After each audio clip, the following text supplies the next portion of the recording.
అజిత్ కుమార్ పట్టుదల మూవీ అసలు ఎలా ఉంది? ఈ మూవీలో ఎలాంటి కాన్సెప్ట్ వాడారు, మనకి ఎలా ప్రజెంట్ చేశారు? ఈ మూవీ హిట్ ఆఫ్ అట్ట సోది లేకుండా పాయింట్ టు పాయింట్ అయితే మాట్లాడుకుందాం. ఫస్ట్ ఆఫ్ ఆల్ భయ్య, ఈ మూవీ కాన్సెప్ట్ చాలా చిన్న కాన్సెప్ట్.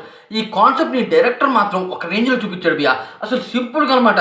అంటే పట్టుదల అంటే టైటిల్ లోనే ఉందిగా, పట్టుదల అంటే పట్టుదల ఉంటే ఏదైనా సాధ్యమే, అలా ఉంటుంది భయ్య. Simple story. కొద్దిగా మనకి సినిమా ఎంటర్లో అనమాట 20 minutes మాత్రం కొద్దిగా బాగా నచ్చుతుంది. తర్వాత ఇంటర్వెల్కి ముందు కొద్దిగా అర్థం కాదు భయ్య. అలాగే సెకండ్ హాఫ్ కూడా మనకు అర్థం కాదు. కాకపోతే క్లైమాక్స్లో ఒక 20 minutes అయితే ఉంటుంది. సినిమా ఫస్ట్ 20 minutes అలాగే లాస్ట్ 20 minutes ఇవే బాగా నచ్చుతాయి. ఇంటర్వెల్కి ముందు వచ్చిన సీన్స్ అనమాట క్లైమాక్స్లో మంచిగా రివీల్ చేస్తారు. ఆ రివీల్ చేసిన విధానాన్ని చూసి నేనైతే షాక్ అయిపోయా చెప్పాలంటే. చిన్న కాన్సెప్ట్తో ఉన్న స్టోరీని ఈ రకంగా ప్రజెంట్ చేసి, ఈ రకంగా డైరెక్షన్ చేసి, ఈ రకంగా మనకి చూపించారు అంటే అది వేరే లెవెల్ అని నాకు అనిపించింది. డైరెక్షన్ మాత్రం ఒక రేంజ్లో పడింది భయ్య. చాలా అంటే చాలా బాగుంది. 2 కూడా నేను చెప్పొచ్చు. అయితే మ్యూజిక్ పరంగా చూసుకున్నట్లయితే నాకు సాంగ్స్ అంత బాగా నచ్చలేదు భయ్య. చెప్పాలి అంటే సాంగ్స్ అంత బాగా లేవు కూడా. మ్యూజిక్ మాత్రం సింపుల్గా వెళ్ళిపోతుంది. ఒక చోట హైప్గా, ఒక చోట డౌన్గా అలా అయితే లేదు. ఆ విషయంలో అయితే మెచ్చుకోవచ్చు. మ్యూజిక్ మాత్రం ఆ సీన్లని డామినేట్ అయితే చేయలేదు. ఈ మూవీ ఎలాంటి మూవీ అంటే కమర్షియల్ మూవీయే, కాకపోతే దీంట్లో యాక్షన్ చూపించారు, కొద్దిగా థ్రిల్లింగ్ సీన్స్ ఉన్నాయి.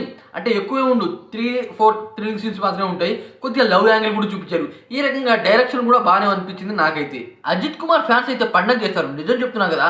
నచ్చలా అయితే ఉంది. ఇలాంటి జోనర్లో ఎవరు టచ్ చేయలేని కాన్సెప్ట్ అయితే టచ్ చేశారు డైరెక్టర్ గారు. అయితే కాకుండా అజిత్ కుమార్ స్టైల్ కూడా బాగానే ఉంది. కొన్ని ఫైట్ సీన్స్ అయితే ఉంటాయి. ఆ ఫైట్ సీన్లలో హీరో బాగా డామినేట్ చేసి ఫైట్ చేశాడు అని మనకు చాలా మందికి అయితే తెలుసు. ఆ రకంగా ఈ మూవీ అయితే లేదు. ఇది చాలా హైలైట్ అని అనిపించింది. ఆ ఏజ్కి అంటే ఆయన వయసుకి తగ్గ ఫైట్లు మాత్రమే ఉన్నాయి. ఈ మూవీ హిట్ ఆఫ్ అట్టా అంటే ఖచ్చితంగా హిట్ బొమ్మని నేనైతే చెప్తా. ఆ రకంగా సినిమా చూసి బయటకు వస్తున్నప్పుడు మనకి గుడ్ అనిపిస్తుంది, ఫీల్ గుడ్ అయితే అనిపిస్తుంది. అలా ఉంది. సినిమా చూశాక ఏందిరా క్లమ్జీ అలాంటివి ఏం లేవు. కాకపోతే కొద్దిగా బ్రెయిన్ని తిప్పేలా అయితే ఉంటాయి సీన్స్. కొన్ని సీన్స్ అయితే అర్థం కాకుండా అయితే ఉంటాయి. కానీ ఆ అర్థం కాని సీన్ వెనకాల క్లైమాక్స్ లో చూపించిన దానికి మంచిగా మ్యాచ్ అవుతాయి. ఇదే హైలైట్ అని నాకు అనిపించింది. అలాగే పట్టుదల మూవీ మీరు చూసినట్టయితే మీకు ఎలా అనిపించింది అనేది డెఫినెట్ కామెంట్ చేయండి.